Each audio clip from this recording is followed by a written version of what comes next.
Muy buenas, queridos amigos de los ejercicios espirituales. Soy el Padre Astolfo Moreno y es un gozo para mí haber sido invitado a participar en esta meditación.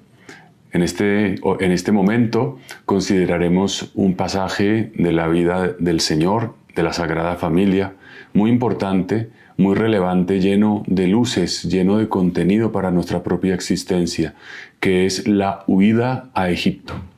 Cómo José tomó a aquellos a quienes custodiaba, a Jesús y a María, para llevarlos a Egipto, para protegerlos de la persecución de Herodes, que se cernía sobre su hijo y que fue la causa de la matanza de los inocentes en la región de Belén y sus alrededores. El Evangelio de Mateo, en el capítulo 2, en el verso 13, nos cuenta lo que sucedió con los magos de Oriente que visitaron a María, a Jesús y a José. Dice lo siguiente: después que ellos se retiraron, se refiere naturalmente a los magos, el ángel del Señor se apareció en sueños a José y le dijo: levántate, toma contigo al niño y a su madre y huye a Egipto. Y estate allí hasta que yo te diga, porque Herodes va a buscar al niño para matarle. Él se levantó, tomó de noche al niño y a su madre y se retiró a Egipto. Y esta escena, narrada literalmente en 2 versículos, nos ofrece una serie de elementos que conviene considerar y contemplar para nuestra propia vida. El ángel del Señor se apareció en sueños a José. Todos conocemos la devoción maravillosa del Papa Francisco por San José, la veneración que tiene por la estatua de José dormido, que nos remite a la oración, a la plegaria, que nos remite a ese otro José del Antiguo Testamento, al hijo de Jacob, aquel que también era tomado por loco por sus propios hermanos, porque tenía una relación especial con Dios, porque Dios tenía una predilección sobre él. Esta afirmación de que el ángel del Señor se le apareció en sueños está hablando en un sentido amplio de cómo Dios hablaba a José a través de la contemplación, a través de la meditación. Y esto es supremamente importante también para nosotros hoy.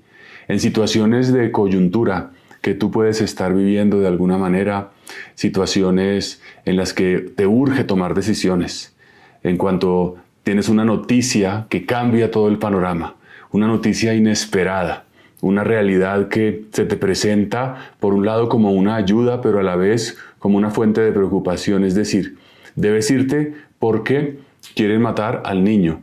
Te están diciendo algo que lo protege, que lo va a salvar, pero a la vez te descoloca completamente. No sabes ya si regresar a tu tierra, no sabes qué hacer con los bienes, pocos o muchos que posees. Y esto también nos puede pasar a nosotros, ¿no? Tienes un cáncer. Te están diciendo algo que te cambia la vida, que es bueno que lo sepas, porque puedes tomar una medida a tiempo, pero a la vez te cambia los horizontes, las programaciones, las expectativas. Siempre es posible que aparezcan noticias que no nos imaginamos en nuestra vida. Y frente a esa noticia, frente a esa novedad, San José se convierte en un maestro. El ángel del Señor se apareció en sueños.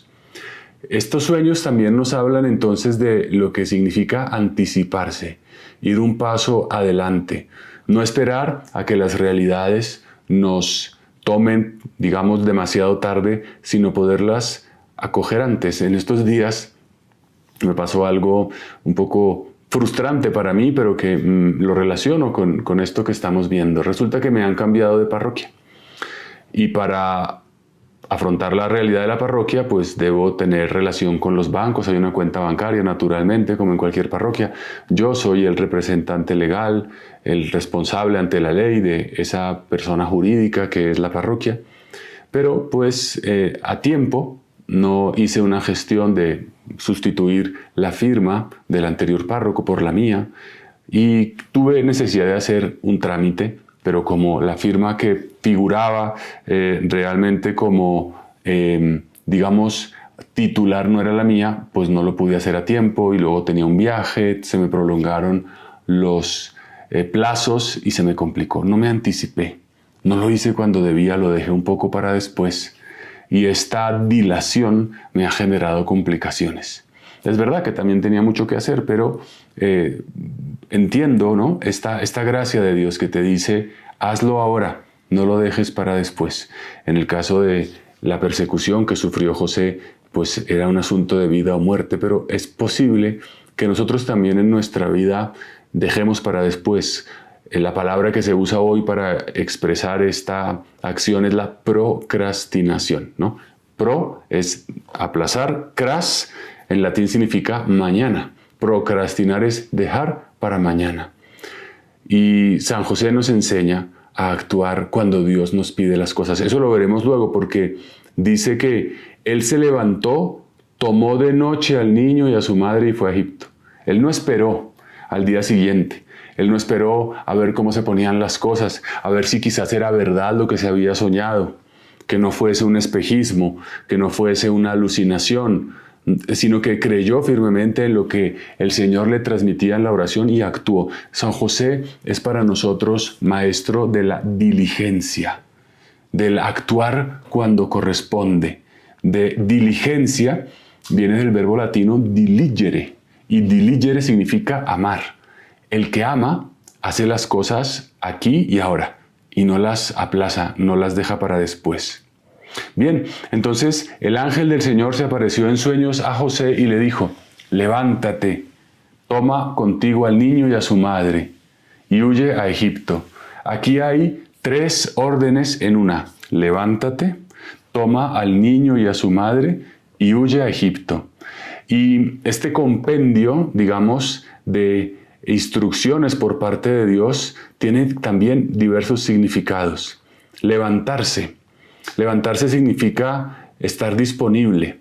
También dice el mismo Evangelio que María, cuando el ángel también se le apareció y le dijo que iba a ser la madre de Dios, viene el Espíritu Santo, la encarnación de Jesús en su vientre, María supo por boca del mismo ángel que su prima Isabel, aquella que llamaban estéril, había concebido un hijo.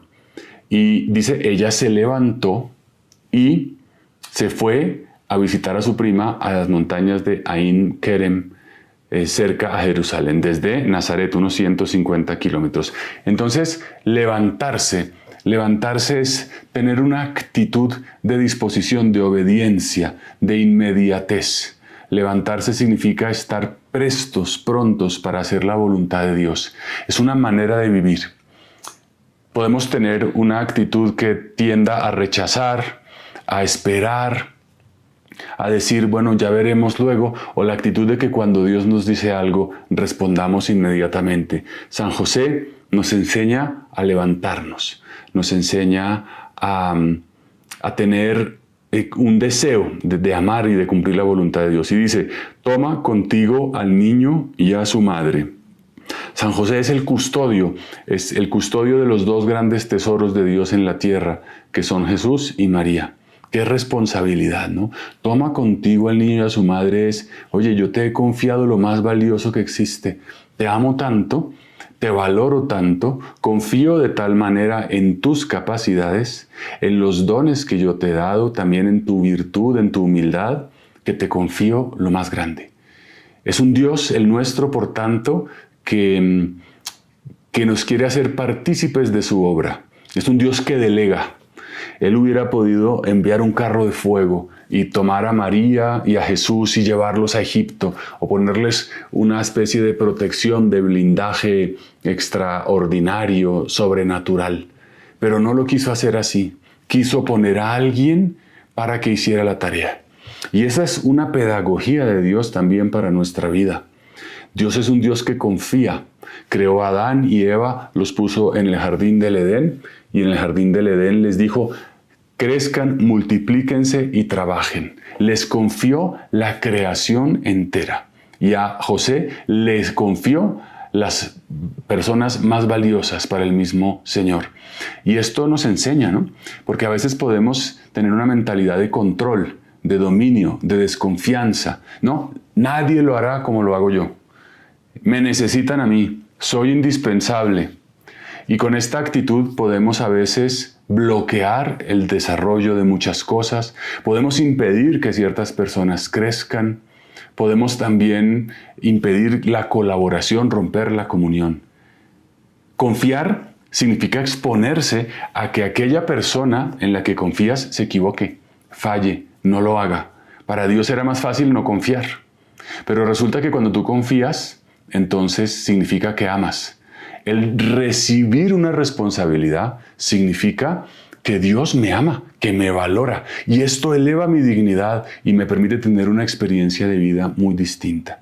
Qué bonito que nosotros aprendamos a confiar, a delegar, aún a riesgo de que las cosas no salgan como las tenemos pensadas. Porque si lo pensamos un poco, al final de cuentas de lo que se trata no es de que las cosas salgan como yo las quería, perfectamente pulidas, en un protocolo desplegado hasta sus más mínimos detalles, sino que la persona madure, la persona sea mejor. Lo que importa no es simplemente las acciones, lo que importa es que las personas que las ejecutan sean mejores. Y esto, pues, ¿cuánto nos puede ayudar a tener perspectiva en tu familia, en tu trabajo? ¿Estás simplemente pensando en que todas las tareas sean perfectas o estás pensando que te relacionas con seres humanos, hijos de Dios dignos, que necesitan crecer, aprender, que su dignidad crece cuando reciben responsabilidades y también su aprendizaje se concreta cuando se cometen errores? Todos nosotros, yo el primero, hemos aprendido en la vida con la prueba y el error. A punta de caernos, a punta de moretones, de raspones, de golpes. Pero si no hubiéramos tenido la experiencia, si alguien no nos hubiera dejado intentarlo, no tendríamos lo que hoy tenemos. Por tanto, es maravilloso ver a un Dios que confía en San José, que tiene tal amor que le da una dignidad. Y luego dice, levántate, toma al niño y a su madre y huye a Egipto.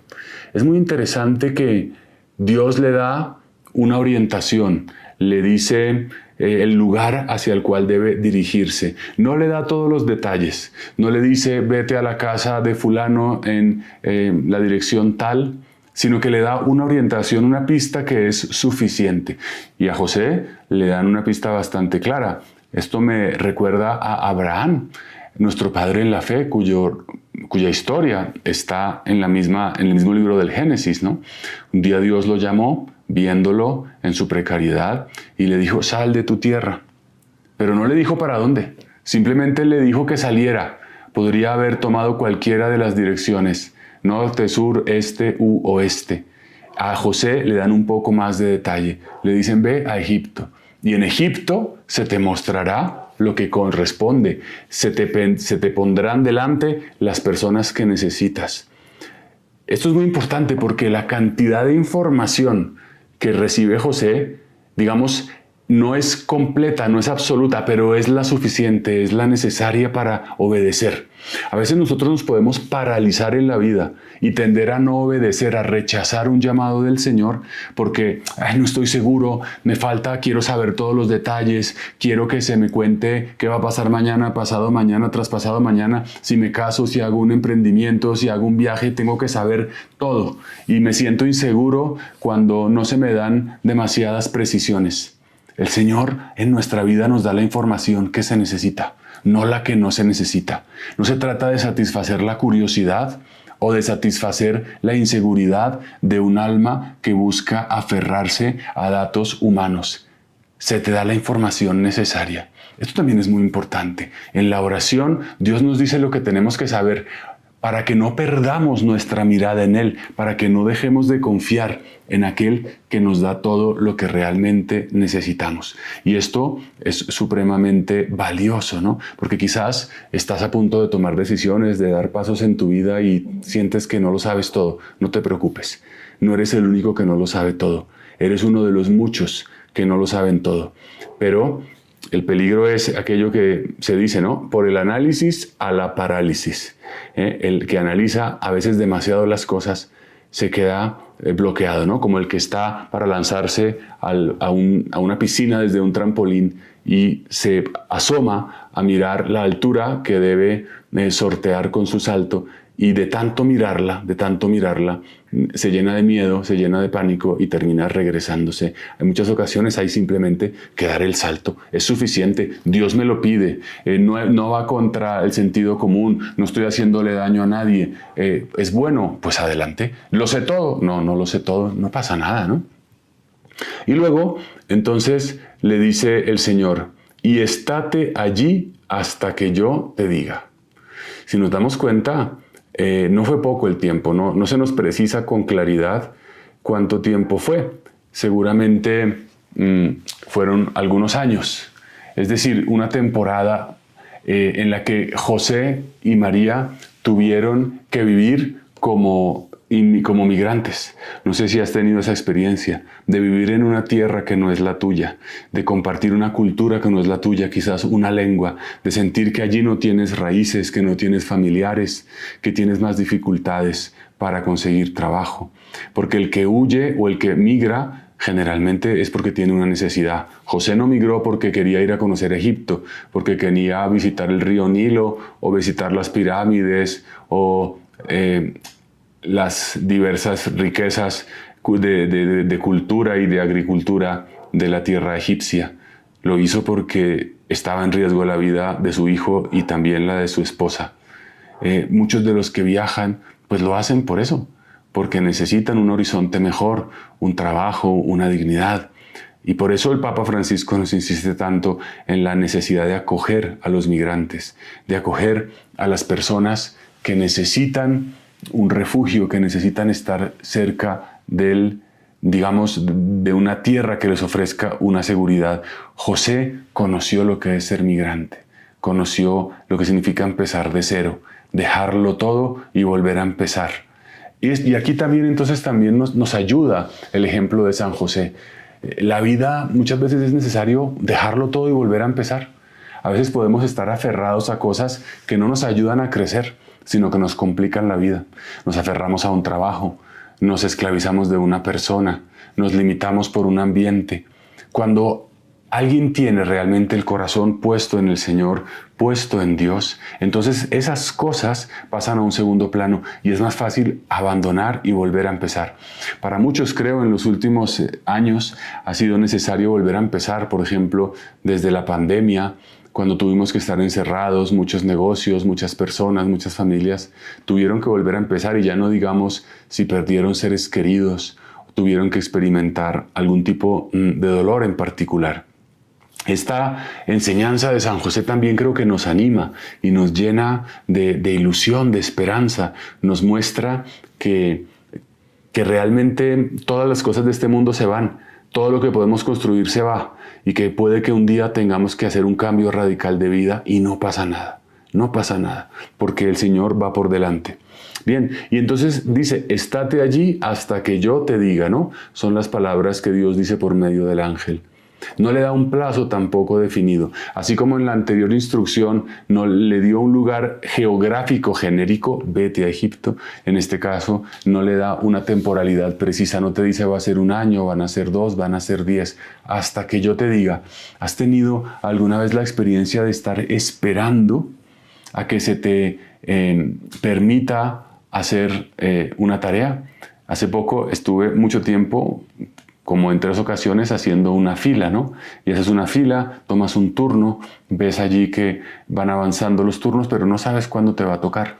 Y si tienes que hacer otras gestiones, estás un poco esperando a que las cosas fluyan y a que puedas tú mismo hacer lo que te corresponde. Esta experiencia de esperar y de no saber cuándo, de solamente estar en las manos de Dios, de tener que, aprender a esperar. Eso también es muy importante, porque estamos viviendo el año de la esperanza, el jubileo 2025 que el Papa Francisco nos ha regalado. Un jubileo que nos enseña justamente a esperar. La virtud de la esperanza es un medio entre 2 actitudes que son la desesperación o la presunción. Son 2 vicios de la esperanza.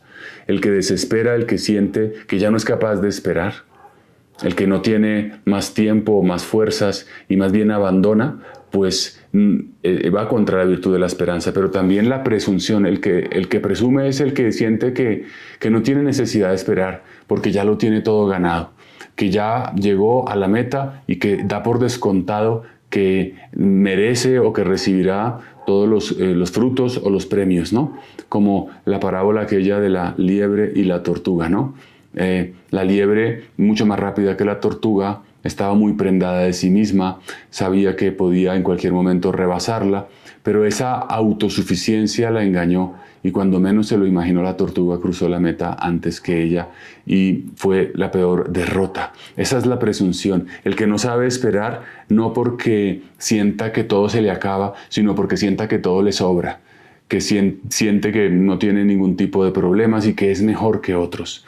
Entonces, estar allí hasta que yo te diga, esa instrucción de Dios a San José, es toda una escuela de esperanza, de no, si pasan las horas, si pasan los días, si pasan los meses y Dios no da una señal, San José no desespera. San José sabe que esa palabra que le fue un día dicha es una palabra de verdad, que se cumplirá en su momento, que no fue un espejismo, que no fue un autoengaño, sino que corresponde realmente a la verdad de Dios, la promesa que se le dijo. ¿Cuánto es necesario que aprendamos a esperar? Vivimos en un mundo que nos propone lo inmediato. Haces clic y tienes en internet información. Haces una búsqueda y a veces quizás el cuello de botella, la demora de si tienes una conexión a internet de banda ancha o no, de mayor velocidad. Pero pareciera que todo está a la mano, que todo tiene que ser ya, que es inmediato. Este mundo, con su espejismo, nos complica el aprendizaje de la espera. Sin embargo, todo lo que vale la pena en la vida hay que esperarlo. Una planta nunca crece de un día para otro, sería imposible. Crece a un ritmo tal que tú no puedes ver propiamente su despliegue. Tienes que el crecimiento del cuerpo humano, la reproducción de las células, tiene un ritmo que es perfecto. Y por tanto, qué importante es que San José en este tiempo nos enseñe a esperar. Nos enseña a esperar en las demás personas, a esperar en Dios, a esperar lo que realmente nos conviene. Porque presionar antes de tiempo las cosas pues nos hace daño. Y luego dice, levántate, toma al niño, huye a Egipto y estate allí hasta que yo te diga, porque Herodes va a buscar al niño para matarle. Entonces Dios se anticipa, ¿no? No ha dicho Herodes está buscando al niño, le dice lo va a buscar. Son estas gracias extraordinarias que te salvan, que te previenen, que te liberan. ¿Cuántas veces quizás sin saberlo siquiera nosotros Dios nos ha salvado? O quizás tienes algún recuerdo de, no sé, alguna vez casi tuviste un accidente automovilístico, alguna vez casi te enfermas, alguna vez casi corre peligro tu vida por un robo, por cualquier tipo de circunstancia extraordinaria. Dios se anticipa de cuántas cosas nos ha protegido Dios, de cuántas cosas nos ha salvado. Es posible que no ocurra como en este caso, que Dios le explica a José las situaciones. Muchas veces puede ser que perdamos el trabajo, que tengamos que hacer un cambio, que vengan circunstancias que no entendemos y que nos pueden parecer adversas, negativas, pero puede ser la voz de Dios que nos esté diciendo, oye, yo me anticipo porque te quiero proteger, te quiero salvar. Recuerdo la anécdota de una persona muy espiritual que tenía experiencias de hablar con Dios directamente y le preguntó sobre una persona, un joven que había muerto a muy temprana edad. Había muerto en circunstancias violentas y parecía una muerte absurda. ¿Por qué un joven muere así? Y esta persona recibió de Dios la voz que le decía, porque lo he preservado de que cometa peores males, porque como llevaba su vida iba a peor. Y esto que parece un absurdo, resulta que en realidad era una salvación. Herodes va a buscar al niño, Dios se anticipa, Dios nos avisa. Dios es un Dios que no hace nada sin contarlo. La misma Escritura lo dice. Dios es un Dios que no hace nada sin hablarlo antes a sus profetas, sin contarlo a su pueblo. Es un Dios que informa, es un Dios que comunica, es un Dios que también explica lo que hace en la medida, digamos, que es necesario, ¿no? No le dijo simplemente a José, vete a Egipto porque yo lo digo. porque a mí me da la gana. No, porque Herodes va a buscar al niño. Qué importante también es para nosotros el comunicarnos bien, el expresar lo que hay en el corazón, el señalar a las personas que tenemos a nuestro alrededor el motivo por el cual actuamos. ¿Cuántos problemas, por ejemplo, en las parejas, en las familias, entre padres e hijos, se suscitan porque se dan órdenes o se tienen expectativas de la actuación del otro, pero no se comunica, no se dice con claridad el motivo, ¿no? Un padre le puede decir a su hijo, no salgas esta noche, ¿no? Y el hijo puede entenderlo como una arbitraria limitación de su libertad, ¿no? Y si el padre no le dice nada, pues puede generarse una tensión, pero si se comunica, no, yo te lo estoy diciendo porque entiendo claramente que este lugar es peligroso, ha pasado algo, te quiero dar algo mejor. Cuando comunicamos los motivos de nuestras peticiones, de nuestras acciones, hacemos la vida más fácil. En muchas circunstancias, en muchas ocasiones es difícil decir los motivos, porque a veces los motivos nos llevan a una zona de vulnerabilidad que nos cuesta, digamos, afrontar, que nos cuesta asumir. No, realmente no quiero que salgas esta noche porque ya no es por tu propia protección, porque te pueden robar, sino porque me siento solo, porque estoy triste y quiero que estés conmigo. A veces explicar esas motivaciones es más difícil y es más fácil velarlas, cubrirlas con unas motivaciones falsas, inventadas, rebuscadas o de autoritarismo. La comunicación supone ponerse en el plano del otro y hablar desde la pobreza, desde la fragilidad, desde la verdadera humildad. Y finalmente dice el Evangelio, él se levantó, tomó de noche al niño y a su madre y se retiró a Egipto. Entonces, ¿qué nos está diciendo? Que la respuesta de José ante lo que Dios le pide es inmediata. Le dijo Dios, levántate, y la respuesta es, él se levantó. Esta manera de actuar de José, ¿cuánto nos puede ayudar en nuestra vida? Lo decíamos al inicio. Luego dice, tomó de noche al niño. Ese tomar de noche al niño significa la pronta respuesta de José. En el momento de la prueba, que es signo de la oscuridad, en el momento del dolor, José está listo para vivir la noche del dolor, la noche de la persecución. José es aquel que no está limitado por su comodidad o por su bienestar, sino que es capaz de levantarse de noche. Levantarse de noche a obedecer a Dios, levantarse de noche a orar. Qué importante es este madrugar. De Jesús también se decía lo mismo. Se cuenta que un día, un sábado, saliendo de la sinagoga, fue a visitar a Pedro. Y allí estaba la suegra de Pedro enferma. Jesús la curó. Y después, al anochecer, cuando ya había pasado la observancia del descanso sabático, cuando ya podían moverse, sabemos que por el mandamiento de Dios, los judíos el sábado no pueden hacer muchas actividades por el descanso obligatorio.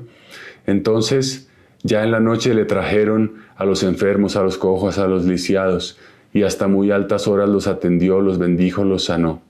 Y al día siguiente dice, cuando todavía estaba muy oscuro, Jesús se fue a un paraje oculto, aislado, a orar. Esto como es de importante, ¿no? Lo mismo que está haciendo José. José se levantó de noche. Jesús se levanta de noche a orar. ¿Dónde aprendió Jesús a orar?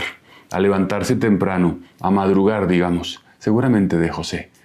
Jesús tuvo un padre que con su ejemplo le enseñó la diligencia, a ser laborioso, a trabajar, pero sobre todo a tener una vida de piedad, de intimidad con Dios. Y esto, en este tiempo de Cuaresma, ¿cuánto nos puede ayudar? Realmente pensar que estamos llamados a madrugar, a levantarnos temprano, a hacer un poquito más de tiempo para Dios. A veces sacamos tiempo para muchas cosas, para ver videos, para estar atentos a las redes sociales. Qué valioso, qué grande, qué importante es madrugar, levantarnos pronto, de noche también, para estar con el Señor. Y dice, tomó de noche al niño y a su madre y se retiró a Egipto. Simplemente cumplió lo que se le había indicado. No hizo tampoco más, hizo lo que se le pedía. Y luego en el versículo 15 de este capítulo 2 de Mateo se precisa esto, ¿no? Una cosa más. Estuvo allí, en Egipto, José, hasta la muerte de Herodes, para que se cumpliera el oráculo del Señor por medio del profeta. De Egipto llamé a mi hijo.